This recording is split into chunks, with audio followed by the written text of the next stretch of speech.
everybody. Welcome to another week of Friends Talking Nerdy. This is Tim Jelsma, and with me I have the holiest of holies. I have the Reverend Tracy. How are you doing? I am doing pretty great. It's day 11th billion of March, and because I'm still in March. I don't know about you. I haven't progressed much since March when I first went into this time capsule that is my house. Oh But man, no, I'm doing pretty okay. How about you? I'm doing all right. I'm doing all right. Just hanging out at home. But before we begin, we do want to bring up some rather monumental news. Something that we can't ignore. Something that everybody is talking about right now. And that's Tracy getting the Rocket Book. You got the Rocket Book. Tell folks about it. I got it. For those of us, I'm holding up the front. I got the teal, actually matches my shirt today. Hilarious. So I got the Panda Book one specifically, and there are different ones of the Rocket Book. So this actually started off because my husband, he is an engineering student. He has been also one of the many that had to suddenly transition to being a remote student. Like that's just his life now. And looking up what our options are, and I've had a bullet journal. I joked with you talking about goals. I've had a bullet journal that has sat mostly empty for the 3 years that I have owned it. Like there's been a few things like I started, one date wound up in there, which is really an awkward date that I might have to share that story with you off air. But the one date that wound up in there was like this really awkward meeting I had to do like very early on into dating my husband. So like that's as far as I got. And Okay. so I wanted to find something that was a little bit more guided. I had a lot of that structure back when I worked in the tech industry because there's a lot of that SMART goal stuff that came in. And so I just feel like it was easier for me to implement those things and keep my life very structured back when I worked there. So in looking for stuff, he came across basically looking for stuff that was easier to get online. Hmm. Because we're tactile people. He and I both like writing and taking notes. Like we are sticky note maniacs. Like we are both that way. It's been in every job and it's even here. Like there's sticky notes fucking everywhere. Like we would drive OCD people nuts probably. But it's been a common theme. And so, but you also realize like how wasteful that is and how often like shit just gets thrown away or it wasn't really important enough or it gets lost just because the nature of how small it is, things like that. Hmm. So for different reasons, he and I had like a real interest in moving to something that was a little bit more digital. But we just really liked writing stuff. So that's where we came across the Rocket books. And it's really kind of nice because he's got a smattering of them. Like, we were totally just a poster child for like the people you could talk about. It's like, oh, well, we got all of these kinds. Like, he got the Fusion, and then he got another one that's a little bit more grid because he's an engineering student. So he has to do like a lot of graphs and stuff like that. And then what's awesome about this is you can use the app to scan it, and it does like this smart find on the page where it'll tilt it, and it makes it like a straight piece of paper.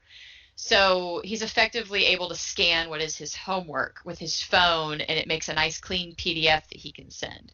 Nice. So that's where this started, was finding it for that interest. And then we learned that they had this Panda Planner thing. And the Panda Planner's been around for a minute. And it is like there's all sorts of dump pages and stuff on here, but it kind of walks you through setting goals for either the quarter or the year. And the coolest thing about the Rocket books is that they're reusable. They started off with the Wave, which was really popular, and you would take the book and just throw it in the microwave with like a cup of water and put it on for however many seconds, and then it would clear the book. And they are very clear that these are not those books. Please don't do that to these books. These Okay. these are not meant for the microwave, but what's nice is like you can spritz it with water and use a microfiber towel and then it's perfectly clean again. Oh man. So yeah, like I've got all these, and this is like the kind of shit that I'm always like scared to fill out because once you do it, it's done and you can't undo it. And I'm so like, I get to that level where that's my literal writing block, is I don't know what to put on the paper because I'm afraid I'm going to want to erase it. Right. And now I can do that because the pens are erasable. You can wipe the whole sheet. You can use the back of the pen. The little friction part of it is that it is erasable. And so it's got like goal setting, obstacles where you can roadmap shit. And what's also great is it takes you through like morning routines. Like there's the list three grateful things. There's, three things you're excited about. You can have a focus for the day. What are you doing for exercise? And so this is the one that wound up being right up my alley. Right. It's got like a whole week thing. Like, yeah, I've been in this since I got it Monday night. Like, it was the one thing I was looking forward to. Yeah. I had to go shopping because I'm still on that routine of going shopping at the beginning of the month. Hmm. Just because I'm higher risk and we're still just trying to do our part with staying in and keeping grocery stores clear. But this was all I've thought about the entire time I was shopping because I knew it was going to be here. And lately, I have also started making my own because it's got blanks in the back where you can build your own templates if you want or just have free pages.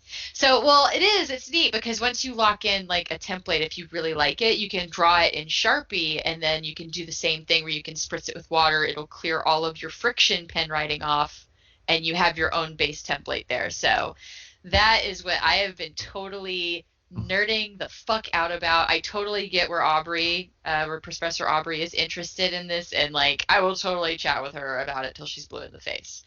Yep. So hopefully that wasn't too discombobulated. I am excited about it. Jared, my husband, really likes his too. And we actually got a really cool deal where they asked him to do some kind of little mission because, everything has an app now with little missions and that teaches you how to use like more complicated tools, right?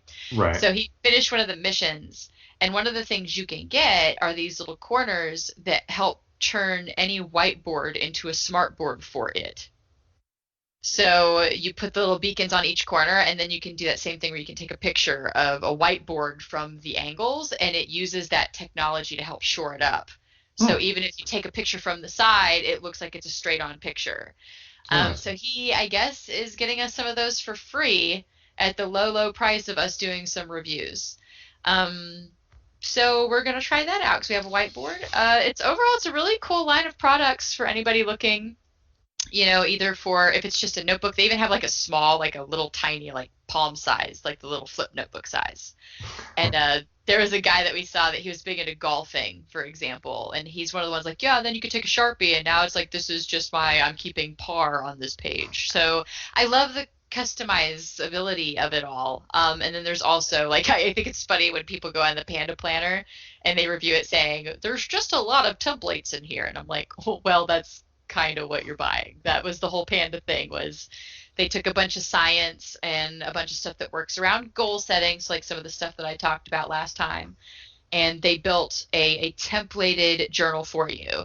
And you can either pay for the paper one and get a new one every 3 months for $35, or for the low price of $35, you can get the Rocketbook one, and then you can also just, if you want to keep it, you can just like scan it and put it on your Google Drive. It's pretty cool like that. So that is my Nice. full pitch for the Rocketbook. I think they're great. I'm excited. You guys might see me nerding out more about it on our Facebook page, especially as I start getting into my hiking nerding out because for training, like I mentioned, 2021, I want to get back up on the mountain, and a lot of that shit happens when you do goal setting.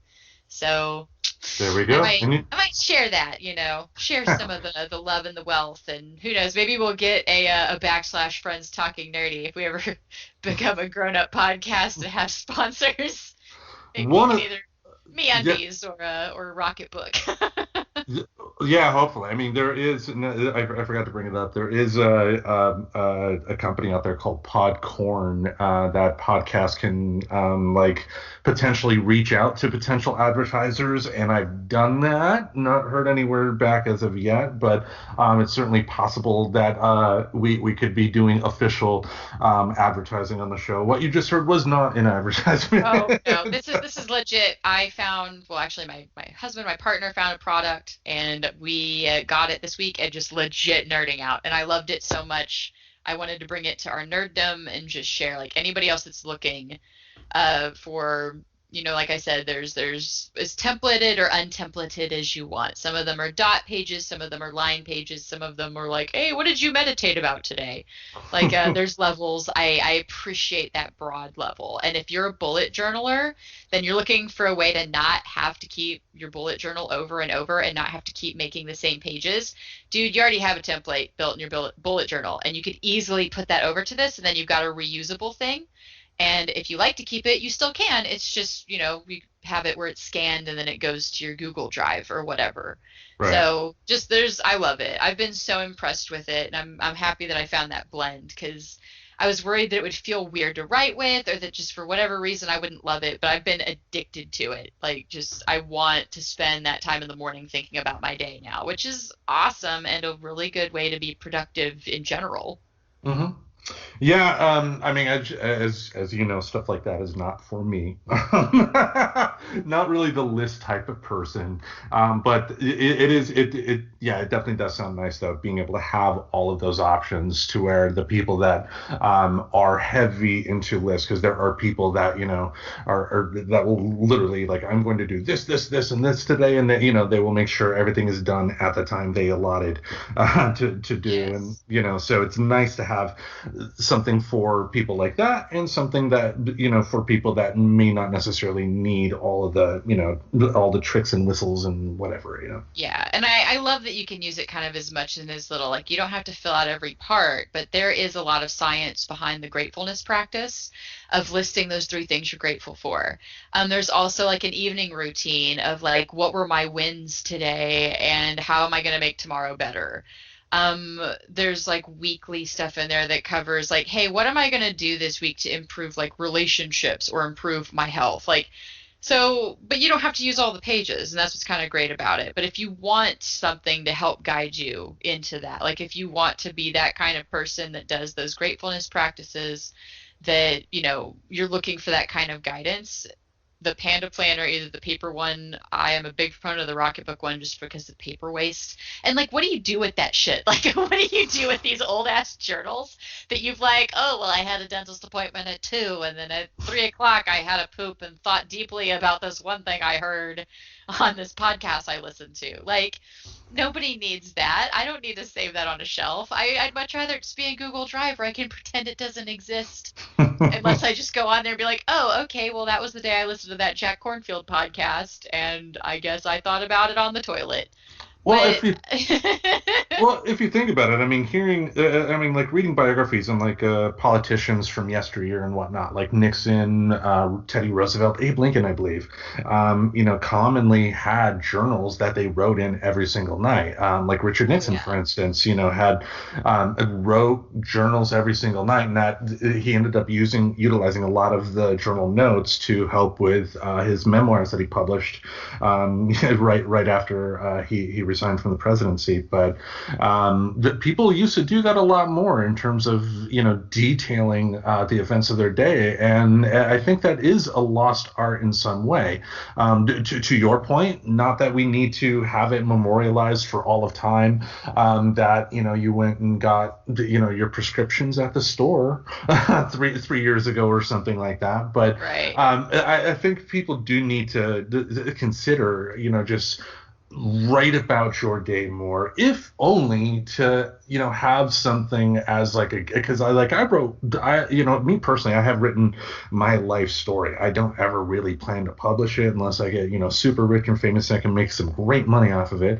But the fact that thanks to I got distracted on Skype here. The big heart emoji came Oh, on. I know. I was like, what the heck? I accidentally hit react. So sorry, folks. Okay. I distracted the Tim by accidentally hitting a stray heart button. Yeah, I mean, she knows it's easy to do that. Let her bright color, what? No. But it's people don't really take that time to really continue on with the oral the tradition of detailing their life. Like Alex Haley with Roots. Obviously other things went on in that story, but one thing that I love about what he was able to do with that is to be able because there was the tradition of talking about what happened in your life. He was able to go back and for the most part, I mean, he did get some information in other ways, but was able to get his family history and release it to the world and whatnot. So Yeah. yeah, write your notes. Well, and there's also like there's articles on this like where they've talked about where it helps with memory, like especially people. I fall into the demographic of somebody who's like dealt with like the complex trauma because that's like it's the the overtime and then some of the complications after, so it's considered complex. And something that happens a lot of time with complex trauma survivors is they have a really hard time with timeline. Hmm. But starting to journal in the now can even help reconnect some of putting together your timeline in general. So it is something that I'm interested in practicing, like for that reason. But it does help people memorize, like remember in general, like more of what happened. It's like there was that 1 second a day thing where you took a 1 second video clip of you doing something during a day, and then at the end of the year you've got this 365-second clip, and it like people were remembering their years better with that silly little social thing. It's like, geez, see, that's something that I could get behind doing, like the 1 second clip. But Hmm. and being somebody that's like struggled with remembering some of my timeline, I could definitely see like there being a big perk to that. Like even if everything else is lost in the past, like at least you could try to journal and keep yourself on tabs. And you've got that record, right? Because if you learn more about how memory works, like you'd be surprised by stuff you've written on your own that years later you're reading it and it's like, dude, I remembered that happening a totally different way. It can almost be humbling to discover how memory works Yeah. when you go back and read a journal. So there's a lot of perks to keeping it, and then you can also embrace the impermanence. Like that was the other part with the Rocket books. Like you don't have to scan it if you don't want to. You could just like, hey, once a week, I'm just ditching this shit. Yeah. It kept me on track for a week and a half, and now I'm ready to move on.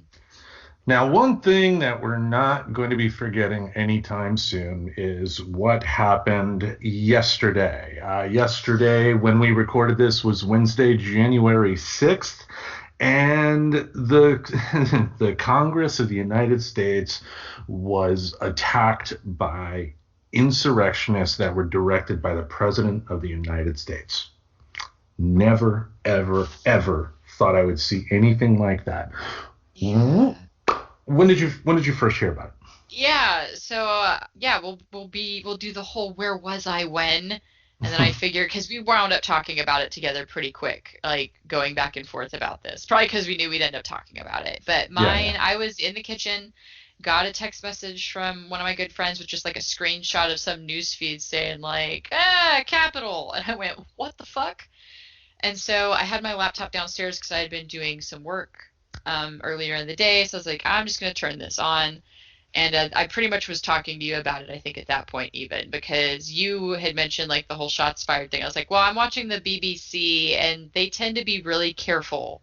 Like they want to confirm stuff before they say it, so that's why I like to listen to them. They're a little bit more slow to release, but it's okay because I'd rather them be sure about what they're saying than the Yeah, very reactionary news outlets that I feel our American news media has gone more towards. yeah. So that being said, I was a little delayed, but yeah, I messaged you, so you had already known about it, and I told you I had the BBC up because that was where you had said they said shots were fired, and I hadn't heard any of that yet. But what was interesting was watching the live feed. I remember we were watching this very polite, woman covering this everything that's going on. And then this guy comes out, was like, they just shot a lady in the neck and she's dead. And I was like, okay. So I'm assuming that's actually the veteran, which I'm sure we'll get into kind of what Yeah. came out at the end of it. But there was a lot of cluster and information in a very short amount of time as this unfolded. And yeah, so that was kind of where I was when I found out, and I kind of had it up. My husband was in class, and I try not to like disrupt him during class with things that's going to distract him from, I don't know, learning how to be his profession. Hmm. So he comes down and he knows shit's real when I've got the news just playing. And I was like, hey, there's a situation unfolding. So I've got the BBC up. So just to catch you up, there's been shots fired, I guess, at the Capitol. And they're trying to like break in where they're trying to confirm President-elect Biden, confirming the Electoral College votes. And of course, there was a lot of upset, I guess, probably revolving around what happened in Georgia, which is another thing that's worth talking about too, Right. because it's really interesting how that panned out. But that was still in the process of panning out when this all went down. Yeah.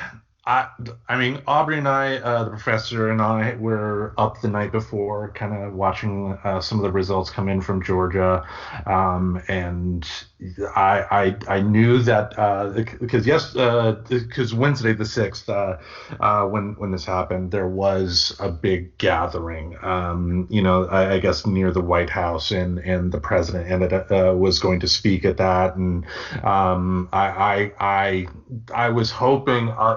The thing is, like people, a lot of people have expressed, online, and the people, some people I've spoken with have expressed it as well in terms of you keep wanting to tell yourself it can't be that bad, it can't be that bad, and it just got worse. And when he made that comment of let's walk over to the Capitol, I was like, no, no. And then because I was watching the news when it first happened, and they did have some initial shots, live shots of when the first rush to the Capitol occurred, and the professor was on a call at work, a video call, and I was in the bedroom watching the TV in there, and it was tough because I really wanted to like scream like, oh my God, they're they're attacking the Capitol, but I had to be professional because she was at work and whatnot. But just seeing everything go down was insane. But more than anything, it just made me so pissed because it did not have to get to this point at all. Right. And then what's funny to me is I feel like, see, I'm using a feel statement, so I don't claim that I know, but I feel like these are the people who made fun of people like me 4 years ago who took place in the Women's March. People like me 4 years ago who were upset because he lost by such an incredible popular vote margin that we actually had a severe disagreement with how the Electoral College was voting. So I feel like these are the kind of people that said that we were having a tantrum and to shut up and just accept what happened. That's what I feel like. I can't honestly say that because I have never spoken with any of these people. But it's kind of hard to not check this against like the reality of like the power of self-bias of like, really, now that it's your turn to sit down and just deal with how it works, if you don't like how our government works, you can move. Now that it's shoe on other foot, you're not handling it. And not only are you not handling it, you are legitimately taking guns to a place where people are just trying to do their fucking job, and you are harassing them to the point where they have to lock it down. You're harassing them to the point that guns had to be drawn to keep people, because it wasn't a secret that people weren't armed. Like, I know I wasn't there from the beginning. Like, I wasn't listening to the president's speech that led to this. Yeah. I came in kind of late to the show as far as that respect goes, but like it was charged. They were very open about being armed. Yeah, and I'm sure not everybody in the crowd is like that despicable person who is looking, to cause trouble. I'm not going to call them the deplorables. I'm not going to make the mistakes that other people who are bigger than me have made. Like, I don't think everybody that disagrees with how the election went out is a horrible, shitty person.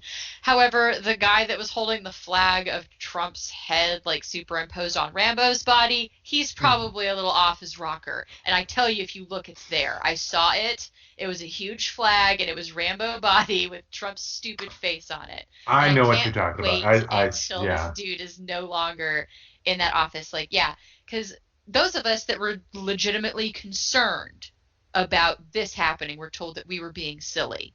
We were told that he would be a proper businessman. We were told that he was gonna we were told that he was gonna hire people. Like, this is from him, by the way, people. This Hire is the him. best people. The best The people. best people, but I hire the best people. They're going to be beautiful. They're going to tell me everything I don't know how to do, and I'm going to listen to them because I'm a respectable businessman with tiny hands. So that's what he said he was going to do. And that was what was supposed to make people like me feel okay with it. The people who are like, hey, there's a checks and balance system. So, like, really, all of this hubbub of everybody going crazy is not necessary. Like, yeah, there's a lot of significant change that can happen under any blue wave or red wave. But overall, there's checks and balances. You also have that kind of mutually assured destruction that if during the blue wave, like, no, it's not going to go all crazy socialist. I'm sorry. Nothing like that would pass. It wouldn't stand. And then you still have to have these relationships like across the board. So I wish people would stop being so crazy worried about like that.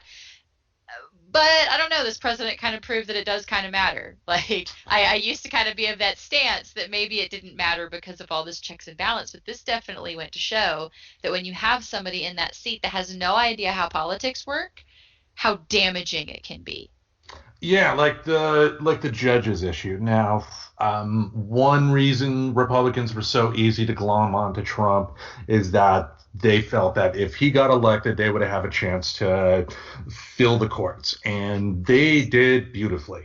They sold their souls to the devil to do it, but they did it.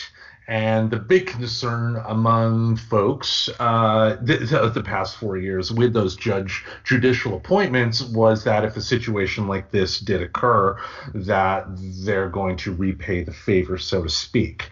The thing that I was heartened by, and I think a lesson that I needed to see in action, I guess, was that you do need to be concerned about a politician's actions at all point, even if it's somebody from your own party, but you do also need to take a step back and not immediately react. Just because a Republican puts a certain judge in a particular position doesn't mean that judge is going to be a mustache twirling villain. That judge, like take a Bush's choice for Chief Justice John Roberts when he was first announced and put into his spot. People were going nuts. However, John Roberts' record, for the most part, has been pretty fair. He's sided with both the conservatives and the Republicans on the court. That's all I want in a judge. And in a situation like this, the judges have done the right thing, in terms of, making sure these unsubstantiated claims didn't get any further than, what they did. Yeah, and it's been kind of interestingly eye-opening, this whole situation, because how many of the Republican Party have totally backpedaled the talking points of a fraudulent election. It's like I feel like they kind of now get how dangerous it is to sit there and tell people you have been had, you got bamboozled, you actually won, but somebody took something from you and you have the right to take it back. And I think they're now understanding how damaging that has been to the point that it escalated to this. Because, yeah, like, this should not have been praised on any fucking level. Like, I don't condone the violence. And I don't, like, shame anybody who does, by the way. I'm just saying the president of the United States should not be saying, you are patriots, should not be saying things like, I give you my love, but please go home. No, none of that behavior should have been condoned. If he didn't condone it here in Portland for Black Lives Matters, if the Black Lives Matters protesters were thugs and awful and had it coming, don't you back the message the other direction just because you agree with them. That is dangerous. Yes, and I'm glad you brought up some of the Republicans that were shook by this. I think Fuck especially Ted Cruz. Sorry. Yeah, he's a piece of shit. I've always hated that rat face. I can't stand slimy him. motherfucker. But just, yeah. Anyway, I thought like Chris Christie was at least funny. Just Cruz is awful. Anyway, sorry. Yeah. Cruz. He triggers me. Trigger warning, folks. No, I was thinking of the Senator Kelly Loeffler, who lost her election in Georgia. I did happen to see her speech after Congress reconvened.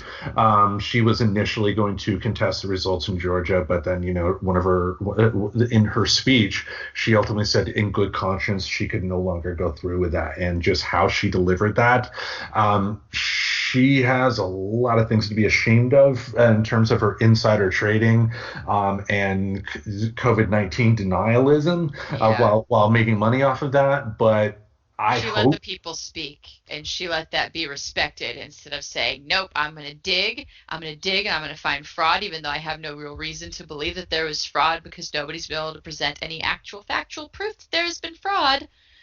Like, and if there were the courts that are for the most part stacked with Republican judges would have been happy to hear those cases. We're not going to give Republicans an extra 10 days just cause, and that's the thing too, in terms of two things I want to bring up about one, the election.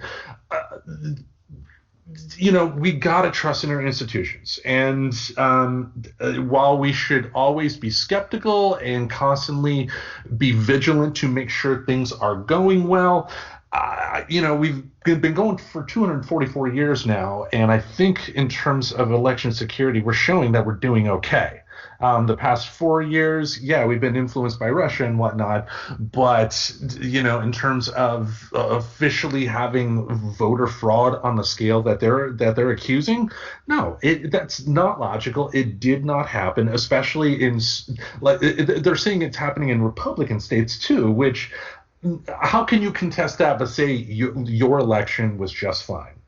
Right. You should be And challenging that's everything and everybody. again, it's the dangerous slippery slopes. Like either trust the institution or don't. Either prepare for it beforehand or don't complain how it ends up. Like that was to me the funniest part was, they sat there and all the professionals are saying this is the most secured election that we've had. And a big part of that, come on. If I run a deli, if we've got the Reverend Tracy's deli, right? And you, Hmm. Tim, start talking about, I'm gonna go to this deli next month, and if I go to this deli and I get salmonella, it's that deli's fault. I know it's gonna be that deli. I'm gonna be probably already doing the best I could to keep everything clean, mind you, but I'm going to be on my fucking game that entire week that I expect you to be there. So Right. you had this person saying, remember, if I don't win, it's rigged. If I don't win, it's fraud. If I don't win, which is the other red flag there, right? Like if you're, that's not the proper test there for that. Like you not winning is not good enough it's got to be rigged. Hmm. That's not the proper, it's a literacy test, I think is that the terms I'm thinking of, but trying to Litmus use big, tests. yeah, thank you. It's like that's not the Yeah. proper test for that. Yeah, so it turns out when he kept repeating this narrative and preparing this narrative months in advance, people got ready. Like they knew the challenges they were going to have. They knew they were going to have problems getting people like to volunteer this year because of the concerns with COVID.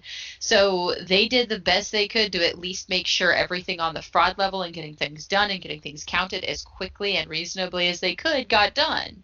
Hmm. Now, did I think it was bullshit that they waited to count all of the mail-in stuff till the end and somehow feel the need to use that as like, see, this proves fraud? Like, no, it proves that way more Democrats mailed in their vote, which was more likely to happen that way because think of where the divide was. It's called People, math. Math is a thing. yeah, like, oh, wait a second, when you count all the Democratic districts, they pull ahead? Like that's basically what that was. It was like saving all of like traditionally blue districts for the end. They Mm. just did it by means of mail-in because they were really hoping to negate some of that. But that's stuff that they would have had to have decided before the voting day.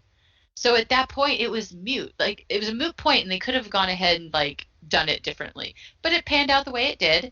It doesn't matter. Joe Biden won. He also won the popular vote, and that's where I get confused as far as what are you protesting right now? They're yeah, they're not American. This is not an American thing. They're not protesters. One, two, the thing that they're fighting against is the thing that they're supporting, which Yeah, is weird. They want to defend the Constitution by making sure that people's constitutional right to vote doesn't matter, all yeah. to keep one person in power. I mean, people are not making sense here. And that's the scary thing going forward because we got this under control, but I from everything I've read, it sounds like these people consider what happened yesterday a major victory. And if people consider this a major Yeah. victory, they're going to try for something bigger. What's going to happen next? Yeah, and I think that's why they're talking about possibly using the 25th or yeah, like and I don't know. I'm kind of the stance of it's just 13 more days. Can we just please have people on the ready to escort his ass out of the building? I don't want any more controversy. It is 13 more days. Don't give him any more attention. Ride it out and get him out the door. Like I get it. Like they're like, "Oh, we should try to impeach again." It's 13 days. But it's not about I mean, there has to be some form of punishment to this, even if it's only 13 days. Yeah, one, the argument could be had that, it could be said that because he, openly did this, what else could he try? 13 days, a lot can happen between then, because a lot of times you hear these like whispers of the president supposedly said this and the president supposedly said that, and then it turns out to be true. One of those things that they were talking about is that the president was discussing the Insurrection Act. And what's a time to use an insurrection if you got a major riot going on? And just, it's that you have talk in the New York Times today that the president has floated the idea out there that he now wants to pardon himself. Yeah, because he can't, throw her in jail, throw him in jail, but please pardon me and my family. Like, that was the best meme out of all of it. It was like, throw her in jail, lock her up, lock him up, but not me. And that to me should be the price that he pays. Don't pardon him. Do not make him actually go and do the time for the shit that I, in my humble opinion, feel this is a whole con to get out of. I don't know. I could totally see just kind of bad supervillain level of I know how to get out of trouble. I'll become the president of the United States. Yeah. So I am all for not. I know there's a lot of people saying that, he should be pardoned because he's the president. I'm like, see, and I just don't agree with that. Normally I'm all for the high road, but not for this one. This one I'm actually don't let the con man get what the con man wanted. And this is him not pulling this shit, just goes right along with it. Just let him have his karma. And this is not a Nixon situation either, because Nixon, another bad president, but, in the grand scheme of things, take what he did compared to what Trump has done. Did Nixon ever encourage a riotous crowd to attack a government building before? No. He just went a little overboard compared to what other presidents before him did. And because of that, after he did leave office, Congress did the right thing by curtailing some of those powers that allowed that to happen. There needs to be punishment so that going forward, nobody in any political party, Republican or Democrat, would allow this to happen. And for any conservatives out there that could be listening and are trying their best to do, what about just ask yourself this. If Barack Obama in 2012 lost the election to Mitt Romney and encouraged his crowd to do to Congress what Trump did, would you be sitting back and thinking that's okay for the president to do? You would not, because nobody should be doing that. This is something every American should be getting in the street and making sure that the proper people are punished, including people like Ted Cruz, including that idiot Howley, whatever his first name is. Yeah, Halliway. Yeah. I forget. I've seen his name pop up more recently. I guess he's chummy with Cruz. And I'm like, I don't care. He was complaining today because his book company, because of everything that happened, dropped his book deal, and of course he's complaining that his First Amendment rights were affected, because I lost a book deal. And he sure does have my thoughts and prayers. Yeah. He might not have my ability to buy his book, which I wouldn't buy it anyway. But he can have all of the thoughts and prayers. I've got bonus of those, and he can have loads of them. Yeah, and that's another thing too. I was going to bring up about the having to do something.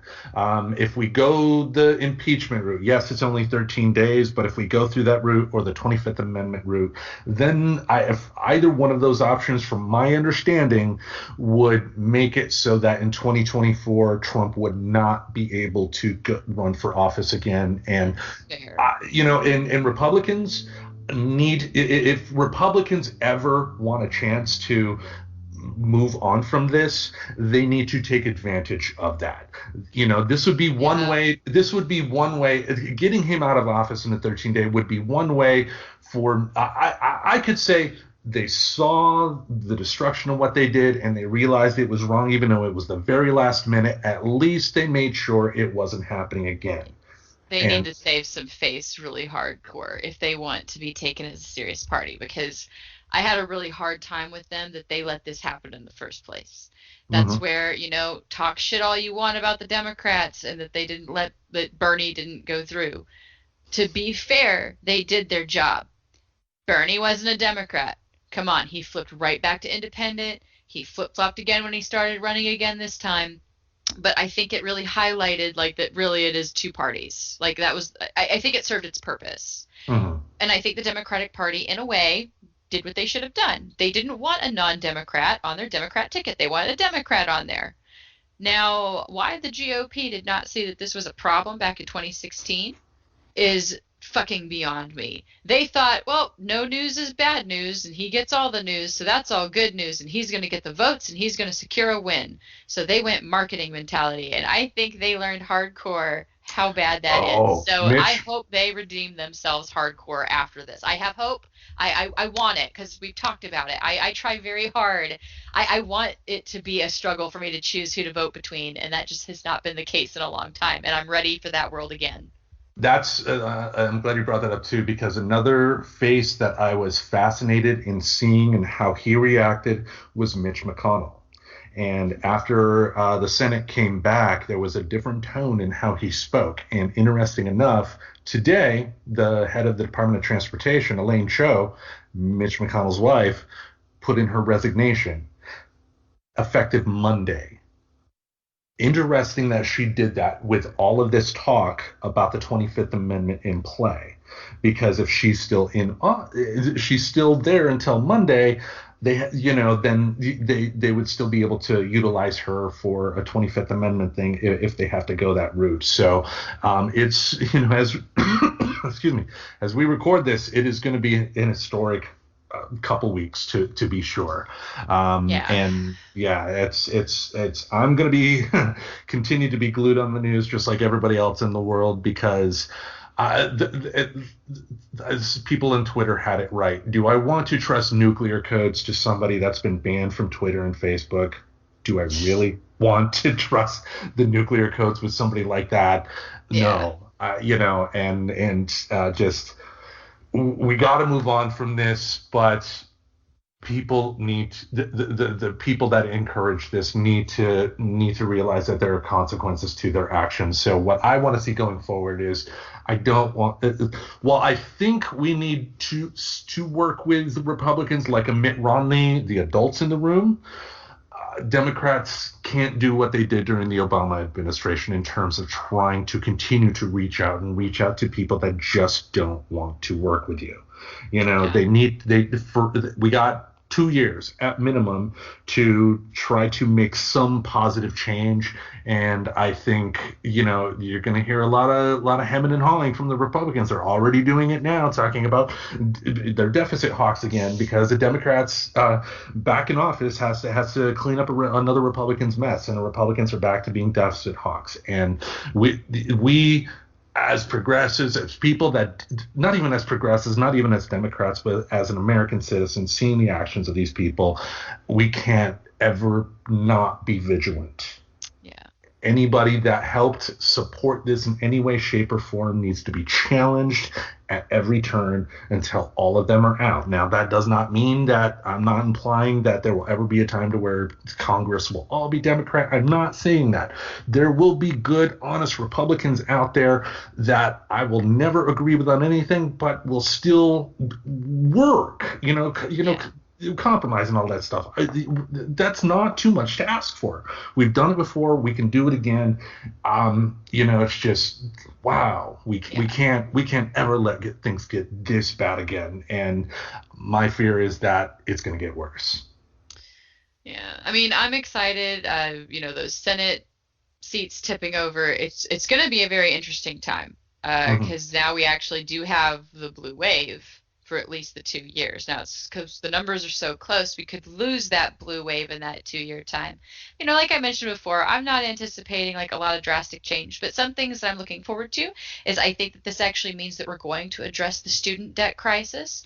I think this actually means that we're going to look at like some of our international trade and how we do business and like some of the green stuff with like our environment because we should really care about that. And there's actually, by the way, there's people from Charles Schwab and people talking in the financial and, professionals in economic analysis that are saying that a blue wave actually might be really good for us right now. Like considering everything over this last year, and this is like articles from back in October. So this isn't like, yay, we got it. Now here's all of it sounding good. Right. These are people saying like, hey, if it goes this way in November, it actually could be a really good thing. Like people get worried about like the deficit hawking when really there's a lot of stuff they support that could really help. Like really there's a lot of, sure, they don't want to put as much in coal, but they do want to put more in other renewable energy sources, which will open up other jobs and will open up routes by means of transferable skills. Like nobody's talking about like putting anybody on their ass for work entirely, but that's often what gets associated with like a blue wave is spending a lot of money, losing a lot of jobs because they want to kill coal. But it's like, okay, yeah, but you're forgetting there's this other part of that equation that they also want. And it's like, I don't know why nobody talks about that. Or talk to the people in that region. Apparently, I mean, think of that documentary Hillbilly. I mean, a lot of the problem of 2016 was that Hillary Clinton was just not receptive to those people and their concerns. Yeah. She dismissed them pretty much outright, just with the, well, you have to grow up. And a guy working a 9-to-5 job at a mine, who didn't go to college, maybe he's lucky to have a high school degree, and this is going to be his only shot at anything close to having a reasonable life for him and his family. I'd probably vote Republican too at that point. I get it. Yeah. And there's a lot of understanding there. And it's like, but if there was more understanding and more put out there for the transferable skills and having these programs that actually help place people in jobs in situations like this, like I do wish a lot of that was better explained, but maybe with all the changes, it'll just kind of be that push in those directions so that we see some of those programs come out and hopefully more understanding around this. I choose to be excited. I choose to look forward to this and hope that things are kind of going to go in a brighter direction. I'm going to be positive. I have not completely drank the I'm a Democrat Kool-Aid. I'm not saying it's all going to be great and shits and gigs, but hey, you know what? Maybe we can stop this federal ban on marijuana. Maybe we can actually do something about like some of these bigger problems that we are having. And DC statehood, after what we've seen the past 2 days, and then hearing the mayor of DC talking about the essentially the handcuffs that are on DC officials when something like this occurs, because that's another thing too. I mean, word has already come out that the White House intentionally sat on their hands and could have called in the National Guard a lot quicker than they did. That's another reason why punishment needs to be coming fast and severe to these people. But if DC was an actual state, they would have had a lot more freedom to be able to call in that extra help to get things settled down a lot quicker than what it was. But there's so much that could be done for COVID relief too. I mean, think about we've only had a $1,200 payment and a $600 stimulus thing. There's a good chance now we're looking at at least one additional check at 2,000. Hopefully something a little more added on, because people need that. We need more protections for people that are getting kicked out, as well as protections for the landlords as well, for businesses. Everybody needs protection at this particular point.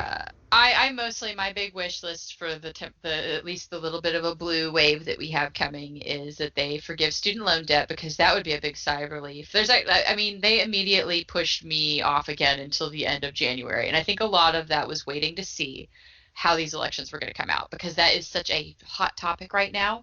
Mm-hmm. And it would be the easiest thing just to be like, well, we've already identified them because we put them all on hold. Right. So it would be such a quick way to help a lot of people very fast. Another thing I could anticipate is actually seeing more economic stimulus checks, or by some means of some form of tax credit come through, because we are early enough in the year that if they can't cut checks, they might at least be able to do something like a tax credit as people roll into filing their taxes. Right. So I'm hoping something shakes out to kind of help out the American people a little bit more, that also helps businesses in a way. It's been gutting to see so many businesses go under, because our government has essentially picked and chosen who's going to survive this, instead of boosting the economy and helping the individual and letting us spend money at our local grocery stores, at our local eateries, at our local businesses. They picked, and that's fucked in the head, in my opinion. Yeah. Yeah. But But anyway. yeah, this So is stay tuned, folks, because us staying topical is probably going to be on this again. Like, probably within the next few weeks, we'll be talking more about politics. Sorry, it yeah, happened. with the United States teetering on, non-existence, we're gonna talk Oh, about it at least one more time this yeah. We're year. at least going to end up talking. I'm sure the transition's going to be interesting, because all joking aside, there's going to be a lot of people on the edge of their seat, either watching what Trump himself is going to do or what Trump's followers are going to do. I wouldn't be surprised at all. It sounds like he got a little slap on the wrist from Twitter and Facebook, and by all means, I hope they find an excuse to keep him quiet so that Facebook he did can't keep permanently marching. ban him. Facebook permanently banned him. Oh, I didn't know Facebook permanently banned him. See, I'm behind on my Donald news because see, I'm trying to get cool with calling him Donald and Trump again because I don't want to call him not after that. I don't think he deserves the title. Like I No. already was like I felt like I had to stuff it and deal with it, but now I'm like no. After that, I just can't. I don't. That like I definitely in the whole not my president realm. Uh, Yeah, I mean, it's like, would you want to call a doctor that intentionally screwed up surgeries and killed people a doctor after that? No, No, he's not a doctor. He took his oath and took a big shit on it, and and went from that's what I there. feel like he did last night. Yeah, Just hands down. not even George W. Bush did this. Richard Nixon didn't even do this. Richard Nixon at the fought and was belligerent, but he did come to a point where he said, "Yeah, it's time for me to go for the sake of the country." That is more honorable than what we are seeing in the White House right now with this coward. Our capital hasn't been breached since the 1800s. The 1800s. And this motherfucker says one thing. And yeah, so no, all joking aside. Yeah. Yeah, he's Trump. He's Donald. He's the Don.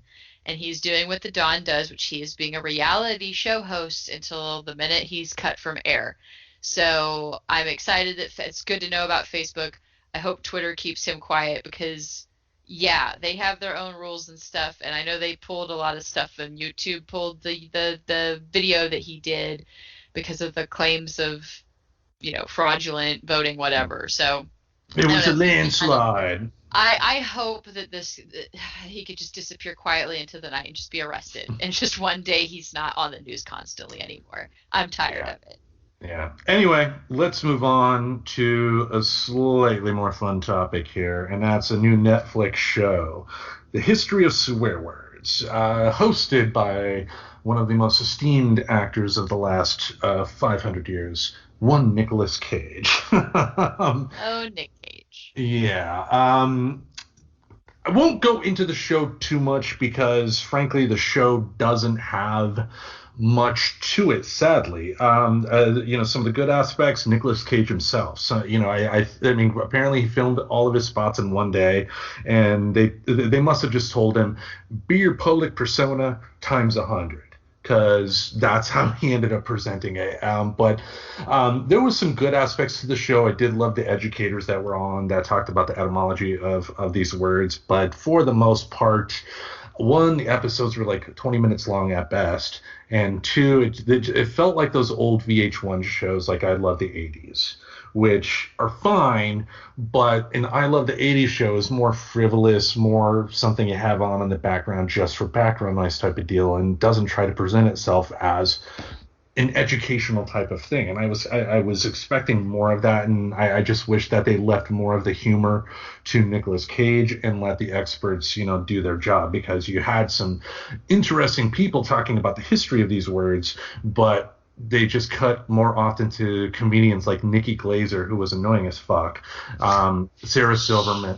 They can be. I feel like both of those, those names. As much as I want to like support all of the female comedians, like there's so much. It's funny because when we talk about Big Mouth later, there's a name that I'll bring up. But yeah, the Nikki Glazer was, I don't know. It's just like, I'm edgy because I say pussy. Ooh, stop it.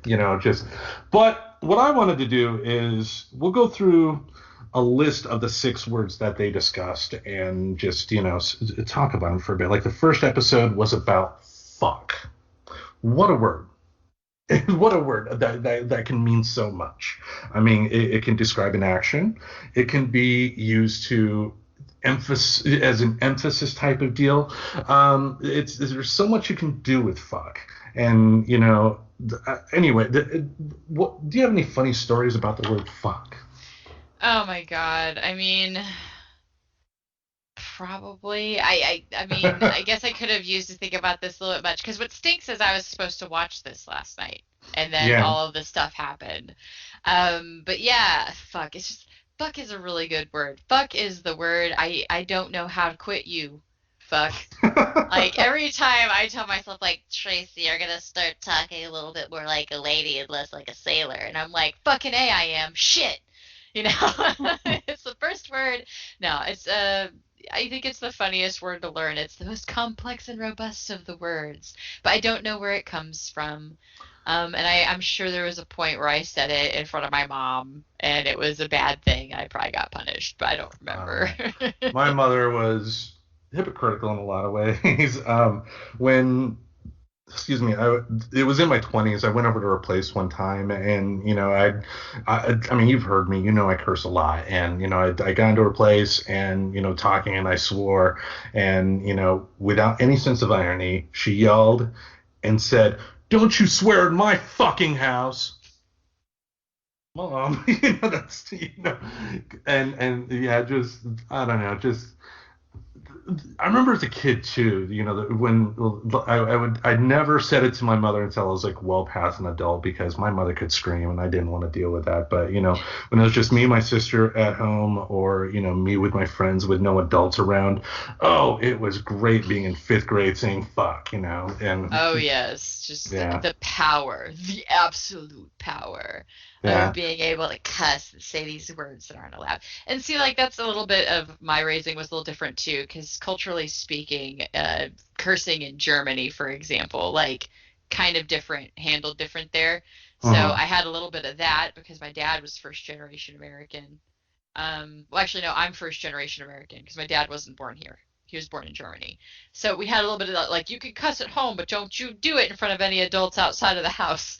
And you better not be using those words in a terse way at all. Like, it's a little bit more on the intention of the word than, like, there's bad words.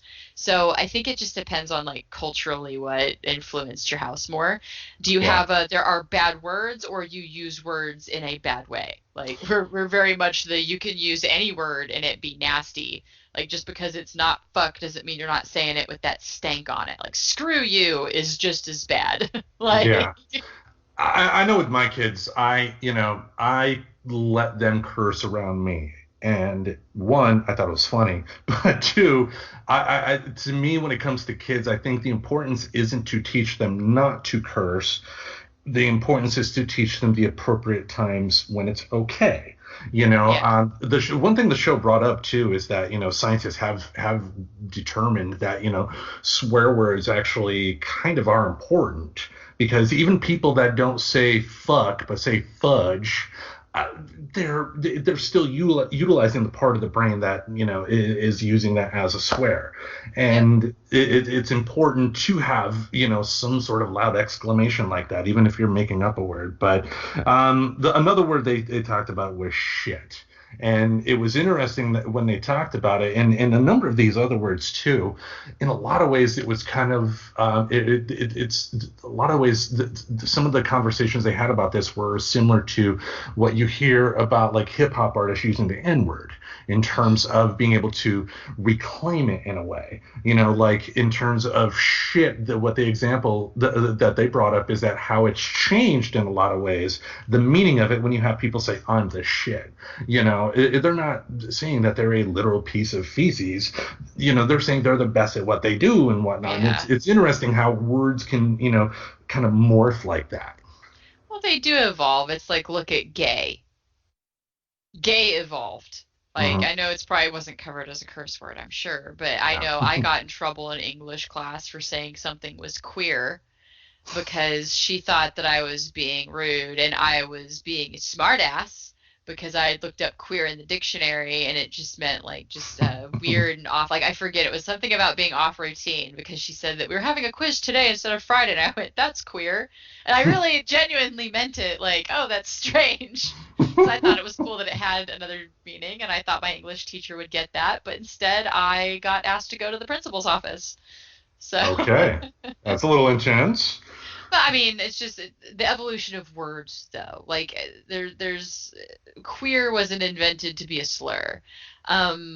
But just like shit is not always going to be bad. Fuck is not always like there's times where it's worse and not worse depending on just culturally, I guess. And I could see that being a point made in the show. Yeah. Three other words that they talked about. I'm gonna kind of group these together because I feel you'll know why when I bring it up. But three words that they mentioned are kind of interconnected are bitch, dick, and pussy. And again, especially for something like bitch, they talked about how women for years upon years upon years have had that word leveled at them anytime they dare speak up in the slightest way. Oh, she's a bitch. I mean, Martha Stewart gets it constantly, whereas a comparable CEO in another company that does the same thing who happens to be male is not going to be called that. He's going to be an inventive businessman or something like that. And how. But on the flip side too, again, with something like bitch or dick or pussy or something like that, you have people that are reclaiming it, kind of like one of the female comics was talking about how, I got no problem when a friend of mine, calls me a bitch. We call each other bitch all the time. But if a man called me, but if a man called me a bitch, someone's getting cut type of thing.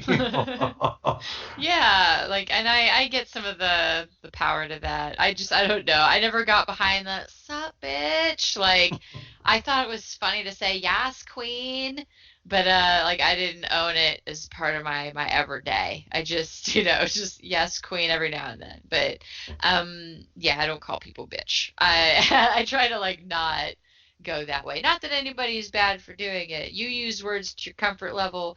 I'm super behind the intention. Just don't call me a bitch and mean it in a bad way. If you do call me a bitch, I'll try to gauge it against every other part of your body language to be like, no, are you being a bitch or are you being a bitch? What's going on? I'm going to try to interpret and understand how this human's trying to interact with me. Yeah. Well, the last one they brought up, they even mention it in the show. This word is like falling off the list of swear words. People don't necessarily consider this much of a swear word anymore, but it's damn. Yeah, I could see that. That doesn't surprise me. Damn has kind of been less condemned over the time. I remember damn being a much bigger deal when I was a kid because that was close to taking the Lord's name in vain, because the way it was explained to me as a child, the reason why damn was such a bad word was because, especially goddamn, like, oh my gosh, don't you dare couple it with God. That's the worst. If you say damn, that's bad. But saying GD it is badder than bad. But it was that you're commanding God to damn something. And that's what I remember being told. So I do at least have a memory about damn. And now that I think about it, I'm like, yeah, it doesn't seem like such a big deal anymore to say damn. But yeah, because I guess maybe because it's so close to condemned, like it's just already so close to another word. Maybe that was just the baby step it needed. But the whole idea of like you don't tell God what to damn, and that's why damn was bad. Yeah, these are the people that are out judging left and right. Anyway, that's a different story for a different day. But yeah, again, like I mentioned, and if you do catch it, you'll probably agree with me. I wish there was a lot more meat on the bones here because, I think you can have an educational and funny, actual discussion about the, roots of these words. And, words do matter. And I was disappointed that it was a lot more of a fluff piece than it was originally presented to be. But having said that, to be clear, that doesn't mean it's not going to be worth your time. You'll still get entertained, even if it's just laughing at Nicolas Cage, doing what Nicolas Cage does best. And it makes me think too, why hasn't he, of all people, gotten like a cable TV show? Why isn't he doing like something on HBO or something like that? He's not like an A-list celebrity anymore, but he still has enough cachet, and he is a good actor. That why isn't he like on a new season of Fargo or True Detective or something like that? He deserves better than a red box action movie. See, and it's funny because I used to have this joke about Nicolas Cage that it was just like I had this whole theory. It's like movies neither succeed nor tank due to him. He's just in things. Yeah. Like I don't think he's ever really made or broken a movie. So it's like it's funny to hear. It's like yeah, everybody knows his name, but it's like is he that great of an actor? Like he's okay. I don't know if he's like that great. But I do think it's funny. Like, I do think he is funny. He is amusing, and I enjoy him. I personally enjoy him. But, like, I don't think he's actually considered that great of an actor, and that, to me, makes him funnier to me. Yeah, I mean, I've seen him in enough, and if you watch Leaving Las Vegas, I mean, he won an Oscar for that. So, and I know that doesn't mean anything in the grand scheme of things, because there have been other people that have won it that don't deserve it at all, and we have a kitty appearance. Oh, every time. Yeah. She's always up here because I sit on the ground. Because random nerd fact for people who give a shit, like we don't have a couch. Like we're floor people over here for paleo movements. It's part of the nerdy thing we do passively to stay in good shape. All right. Yeah, we have couches and office chairs here. So. Not me, I'm fucking heathen. We have a pub table. That is where we eat some food sometimes, but our living room does not have a couch. It throws a lot of people off. And I'm like, but it's good for my knees. So. And good for packing too. A lot less things to move. But yes. Yeah, anyway, I think that will kind of wrap things up for this week. Yeah. Unless you have anything else you want to bring up. Oh, no, let's see. I talked endlessly about the Rocket book. If you have any questions, you can forward them to my Twitter or my Facebook. Or you can just look it up yourself. There's a lot of videos. I don't know if I got to mention, like, I am starting Star Wars. So if people out there were that bothered by me saying that I haven't seen them, I have now seen episodes 1, 2, and 3.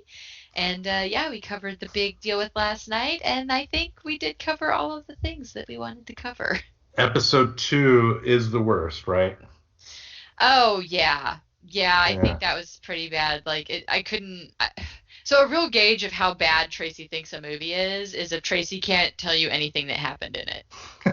Because that means my brain went, I'm just going to save space and delete that shit, because there's movies that I can swear that I didn't see, and then I'll sit down and start watching. It was like, oh, I've seen this fucking movie. It was bad.